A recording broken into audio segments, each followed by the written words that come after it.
sehingga ketotalitasannya unit terjaga, utuh eksistensinya. Tinjau tersebut adalah pandangan dari segi bentuknya, jadi pengertian sistem di samping dapat diterapkan pada hal yang bersifat imaterial atau suatu proses imaterial, juga dapat diterapkan pada hal yang bersifat material. Untuk yang bersifat imaterial, penguraian atau penentuan modelnya lebih cenderung berfungsi sebagai alat analisis dan merupakan cara, tata, rencana, skema, prosedur, atau metode. Ciri-ciri menurut Aston. A. Sistem mempunyai batas yang di dalamnya ada saling hubungan fungsional, terutama dilandasi beberapa bentuk komunikasi.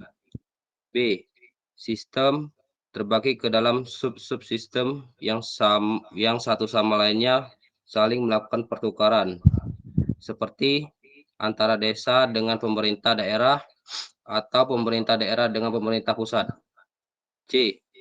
Bisa membuat kode, yaitu menerima informasi, mempelajari dan menerjemahkan masukan input menjadi beberapa jenis keluaran output. 9 karakteristik governance menurut UNDP itu antara lain sebagai berikut. A. Partisipasi atau participation. B. Transparansi atau transparansi. C. Akuntabilitas atau accountability. Efektif dan efisien atau effective and efficient. E. Kepastian hukum, rule of law. F. Responsive atau responsive. G.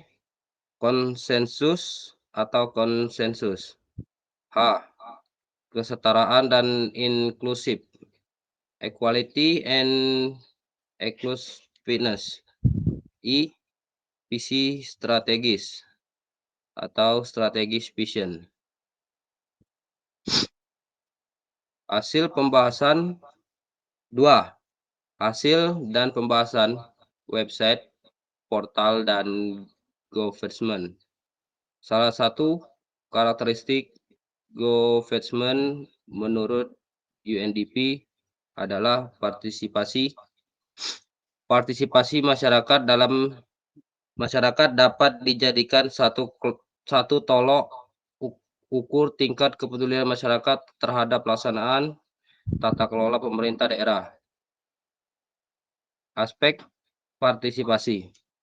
Sebagaimana pendapat Arnstein 1969 bahwa tingkat partisipasi suatu kelompok masyarakat dapat diukur apakah tergolong tinggi atau rendah. Semakin tinggi kepedulian masyarakat terhadap proses formulasi kebijakan publik di suatu daerah, maka semakin tinggi tingkat partisipasinya. SMS atau call center dan good governance. Sejalan dengan tumbuh kembangnya website portal hampir di semua pemerintah daerah di Indonesia, keberadaan SMS call center juga ikut dikembangkan dan diaplikasikan. Hanya masih terdapat perbedaan cara pengelolaan. Ada pemerintah daerah yang sudah sangat baik mengelola SMS call center, tetapi masih banyak pula yang belum mampu mengelolanya dengan baik. Bahkan ada yang sama sekali jarang mendiklanjuti SMS call center yang telah dimilikinya. Keberadaan SMS call center biasanya include dengan websitenya. Gambar 3 pada halaman 6 tentang jumlah website milik pemerintah daerah di Indonesia menunjukkan bahwa masih ada beberapa daerah yang belum memiliki website. Terdapat 11 pemerintah kabupaten yang belum memiliki, dan ada beberapa daerah yang telah memiliki website namun masih offline, sehingga belum bisa atau tidak bisa diakses. Selanjutnya akan dilanjutkan oleh teman saya, Doni Saputra.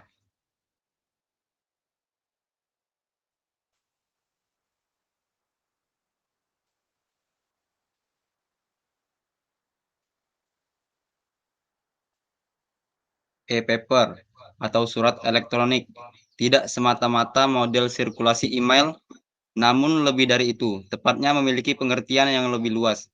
Jadi, tidak hanya sebatas email biasa, tetapi mengembangkan software atau aplikasi khusus tata naskah dinas pemerintah daerah. Dan jawarannya di Indonesia adalah pemerintah kota Surabaya. Mereka mengembangkan model pengisian dan pengolahan disposisi surat dengan menggunakan teknologi informasi. Wali Kota Surabaya cukup mendisposisi surat melalui tablet atau Android. Kemudian langsung diteruskan ke pejabat di bawahnya. Model software demikian jelas akan lebih menguntungkan, lebih cepat sampai kepada pejabat terkait, atau lebih efektif, dan tidak menghabiskan kertas sebanyak model manual. Dalam kata lain, lebih efisien. Model di posisi demikian juga jauh lebih transparan. Setiap orang bisa membuka aksesnya. Jadi banyak karakteristik good governance yang didorong untuk semakin meningkat. Pelayanan terpadu satu pintu atau PTSP. Sistem pelayanan terpadu izin satu pintu atau PTSP merupakan model pelayanan yang telah dilaksanakan hampir di semua pemerintah kabupaten maupun kota di Indonesia. Layanan ini merupakan jenis atau model pelayanan yang langsung berhubungan dengan masyarakat.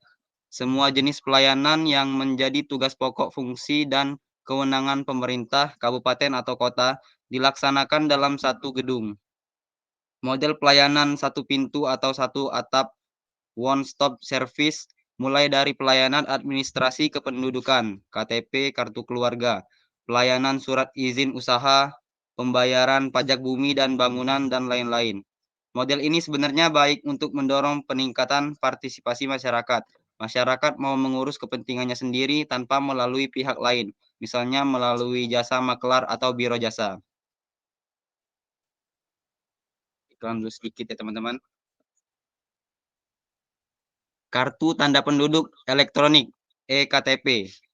Model kartu tanda penduduk elektronik sebenarnya diinspirasi dari model kartu automatic teller machine atau ATM dan kartu kredit yang biasa digunakan oleh perbankan, di mana sebuah kartu bisa memberikan banyak manfaat kepada pemegangnya. Kemudian di era tahun 2004 muncul program Jaminan Kesehatan Jembrana atau JKJ di Kabupaten Jembrana, Provinsi Bali, di mana program itu menggunakan basis data kependudukan, yaitu kartu tanda penduduk dan kartu keluarga. Namun KTP saat itu masih bersifat konversial, dikatakan KTP itu berlaku nasional, tetapi belum terekam dalam satu server di tingkat pusat. Jadi KTP masa itu hanya istilahnya saja nasional, namun 2 fakta menit lagi ya. oleh server secara nasional. Baik, Pak. Sistem keuangan daerah berbasis teknologi informatika, e-budgeting. Sistem keuangan daerah berbasis teknologi informatika dikenal dengan istilah e-budgeting, di mana model tata kelola keuangan daerah sebagaimana amanat peraturan pemerintah nomor 12 tahun 2019 tentang pengelolaan keuangan daerah disempurnakan dengan membuatkan aplikasi software sehingga memberi kemudahan bagi para aparatur penyelenggara pemerintahan daerah dalam membantu pimpinan daerah menyusun anggaran pendapatan dan belanja daerah APBD. Penerapan e-budgeting sangat sejalan dengan prinsip-prinsip good governance, aspek transparansi pengolahan anggaran daerah dapat ditingkatkan. Semua pihak dapat mengetahui secara detail pemanfaatan anggaran daerah.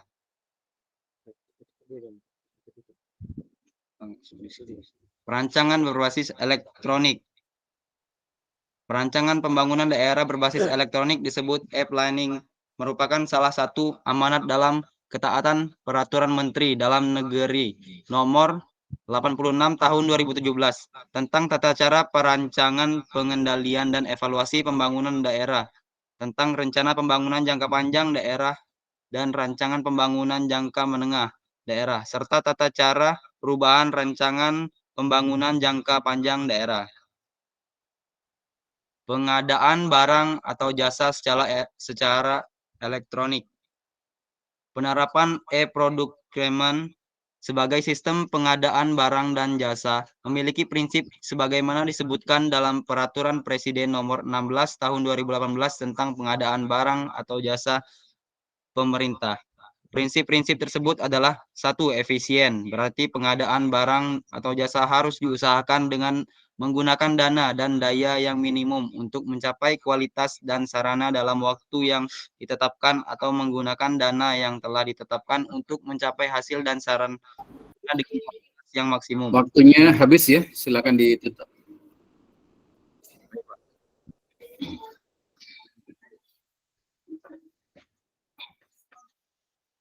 Lanjut lagi kau. Waktunya habis, silakan ditutup, di closing.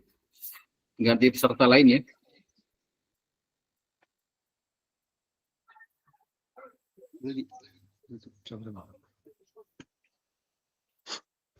Baiklah, sekian presentasi dari kami. Mungkin masih ada yang kurang karena durasinya kurang panjang. Sekian kami akhiri. Wassalamualaikum warahmatullahi wabarakatuh. Waalaikumsalam warahmatullahi wabarakatuh. Oke, baik, yang sudah presentasi, file presentasinya boleh di-send di grup ya. Ya, Pak. Oke, kelompok tadi ini sama Dani ya, Pak Rezi ya. Oke, sekarang kelompok siapa? Dery, siap? Erma?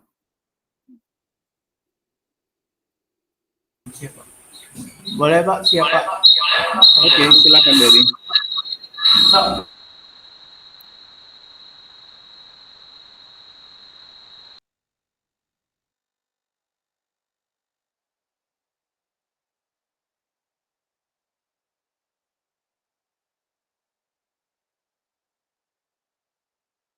Kalau nih bakalan sulit.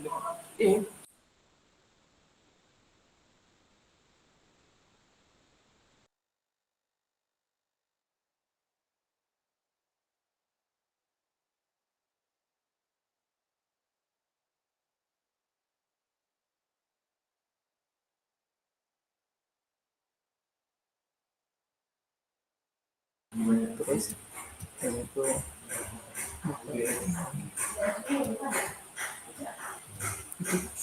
misalkan cek lagi langsung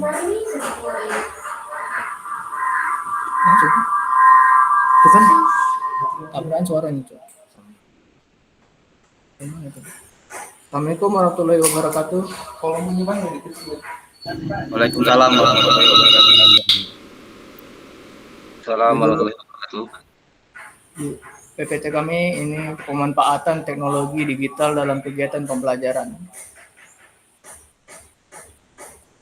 Hal yang akan kami bahas itu: 1. Latar belakang, 2. Tujuan penelitian, 3. Metode penelitian, 4. Hasil penelitian, 5. Kelebihan jurnal, 6. Bentar, coba yang ke atas dulu. Ke atas dulu. Enggak, lagi. Halaman pertama tadi apa?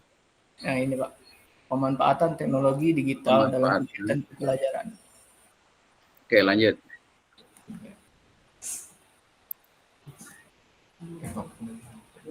Latar belakang.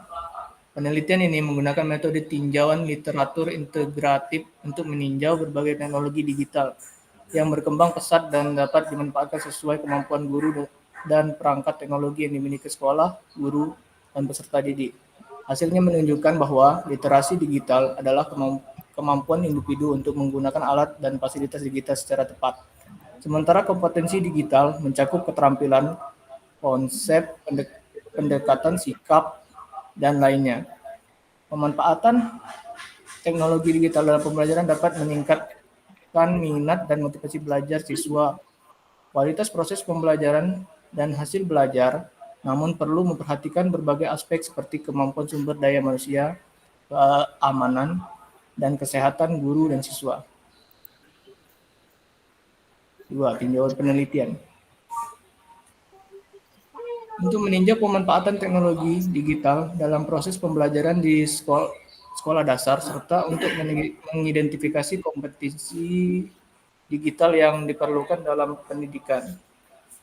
Selain itu, penelitian ini juga bertujuan untuk mengeksplorasi teknologi digital yang dapat dimanfaatkan dalam pembelajaran, serta untuk menyoroti perhatian terhadap kesenjangan digital, biaya, infrastruktur, keselamatan, dan dukungan sekolah dalam penggunaan teknologi digital.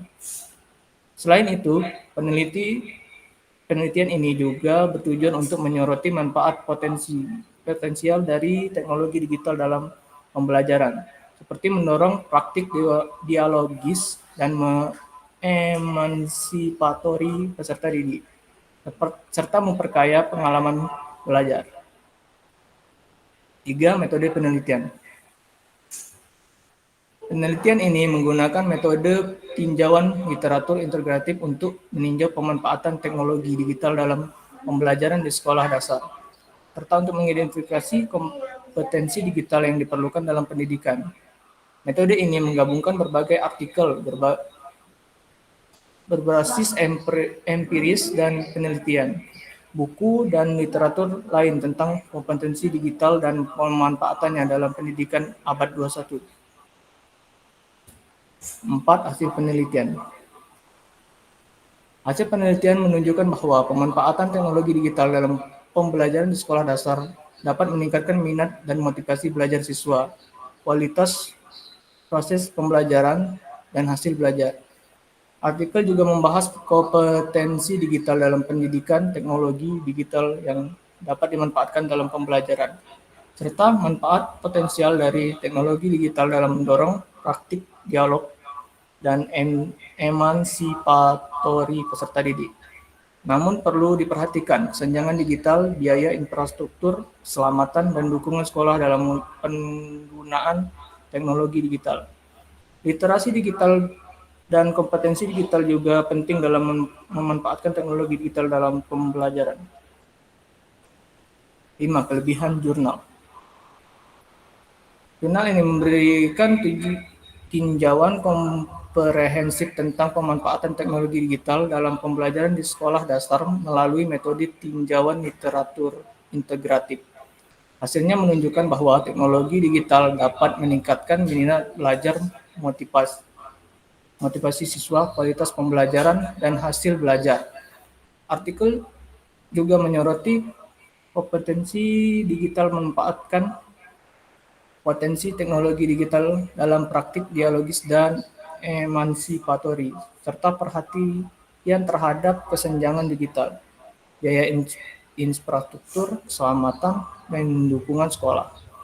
Literasi digital dan kompetensi digital dianggap penting. Jurnal ini juga membahas evolusi internet, pembelajaran berbasis masalah, penilaian otentik tentang pembelajaran dalam dunia digital, dampak media sosial pada pembelajaran informal, dan peran umpan balik dalam pembelajaran bahasa asing melalui permainan peran digital sebagai hasilnya. Jurnal ini memberikan kontribusi berharga dalam pemahaman pemanfaatan teknologi digital dalam pendidikan di sekolah dasar. 6. Kekurangan jurnal. Kekurangan jurnal ini memiliki kekurangan dalam memberikan diskusi yang mendalam mengenai potensi tentang dan keterbatasan dalam mengintegrasikan teknologi digital dalam pendidikan sekolah dasar. Meskipun menyoroti manfaat dan peluang, jurnal ini tidak secara ekstensif membahas kemungkinan hambatan, seperti masalah kesenjangan digital, kekhawatiran privasi, dan dampak dari paparan layar yang berlebihan pada peserta didik. Selain itu, jurnal ini dapat lebih bermanfaat dengan menyertakan lebih banyak bukti empiris dan studi kasus untuk mendukung temuan dan rekomendasinya, sehingga memberikan pemahaman yang lebih kokoh dan praktik mengenai implementasi teknologi digital dalam pendidikan dasar. Terima kasih.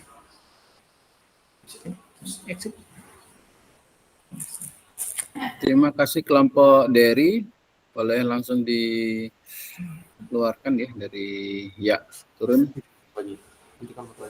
Kelompok Dery, oke. Di close ya di ini ya turun ya.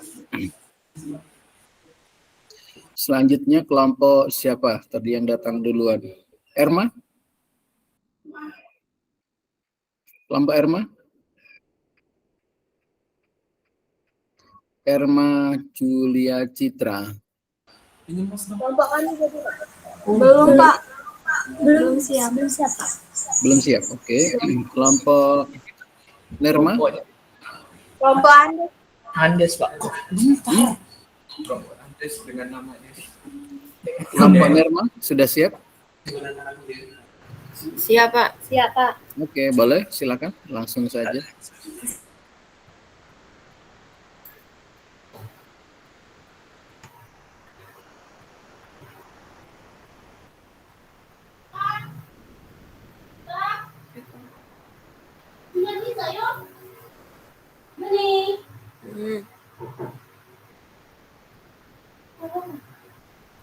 Liza. Kampus ya?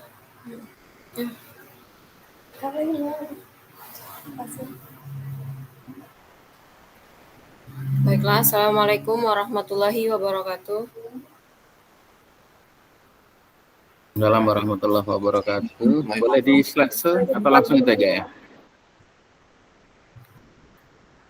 Baiklah, kami akan mempresentasikan jurnal yang berjudul Penerapan Sistem Digital Berbasis Online bagi UMKM Studi Kasus Kanasibori. Perkenalkan, nama saya Yunita dan di sebelah saya Nerma Yulesa.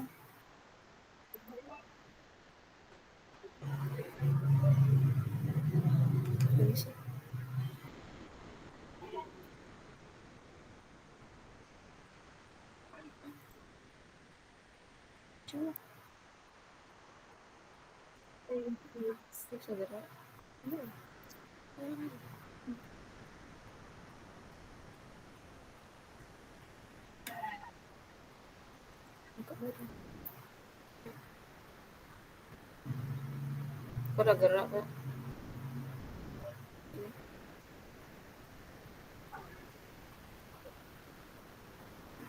Bentar, Pak.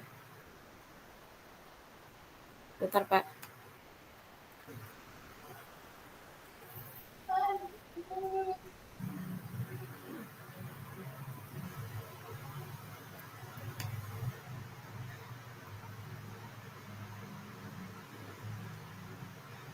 Di sini kami akan menjelaskan hal yang akan dibahas. Yang pertama, latar belakang, batasan masalah, mikro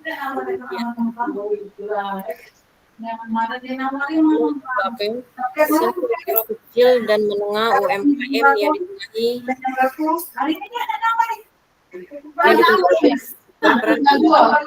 perekonomian nasional Indonesia terbukti menyumbang sebesar 60,3% dari produk domestik bruto atau PDB sebelum adanya pandemi COVID-19 di tahun 2020 ini.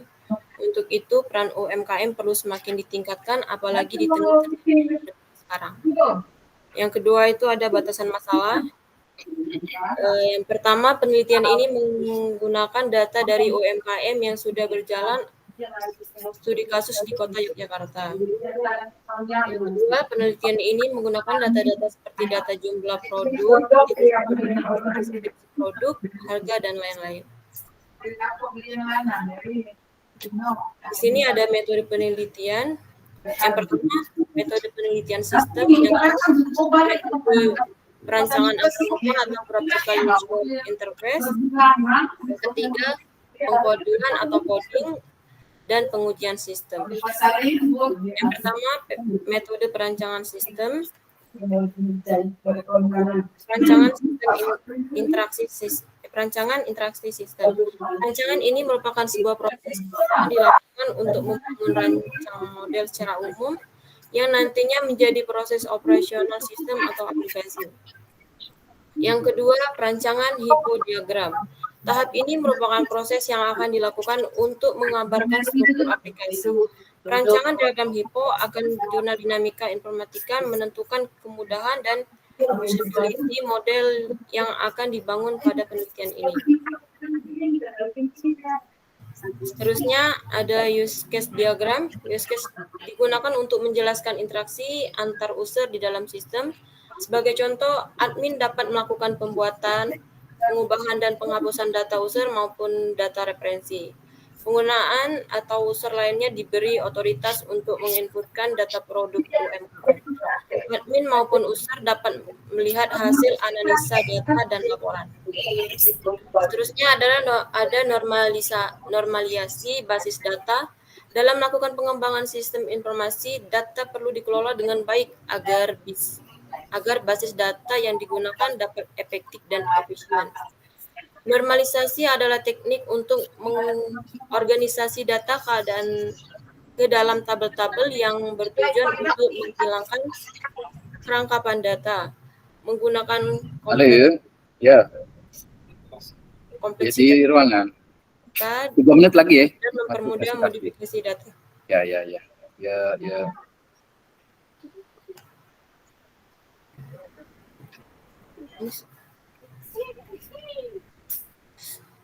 Baiklah, seterusnya akan dilanjutkan oleh rekan saya, Nerma Yulisa.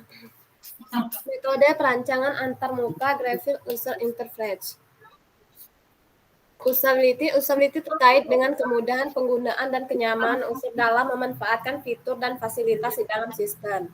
Secara visual, hal ini terkait dengan komponen utama portal web itu sendiri, yaitu navigasi dan elemen-elemen lain penunjangnya, sehingga penempatan navigasi, pemilihan warna, font, bentuk, dan respon elemen-elemen tersebut sedang mungkin memudahkan user untuk menjelajahi web. Reliabilitas terkait dengan kemudahan dan fleksibilitas tampilan dan konten aplikasi untuk diakses atau dibaca user. Hal ini berhubungan erat dengan tata letak, layout, pilihan font atau huruf, jarak antara kata atau face atau tarik, penggunaan warna, penggunaan tanda baca, pemanfaatan image atau gambar, dan atau elemen multimedia lain, dan banyak lagi. Functionality terkait erat dengan 1 menit lagi ya. fasilitas dan fitur yang ada bisa berjalan dengan baik, sinkron dan harmonis, sehingga memberikan kenyamanan dan kepuasan bagi user. Langsung baik kesimpulan. Langsung dengan kesimpulannya, dari hasil penelitian dapat diperoleh beberapa kesimpulan, yaitu sebagai berikut. 1. Pemanfaatan teknologi informasi bagi pemasaran produk UMKM dapat menjangkau sasaran konsumen yang lebih luas. 2. Sistem informasi manajemen produk UMKM dapat mendukung pengelolaan produk yang ditampilkan pada media online. 3. User interface untuk produk UMKM menggunakan konsep yang memudahkan interaksi user dengan sistem dan menjamin fungsionalitas bekerja dengan baik.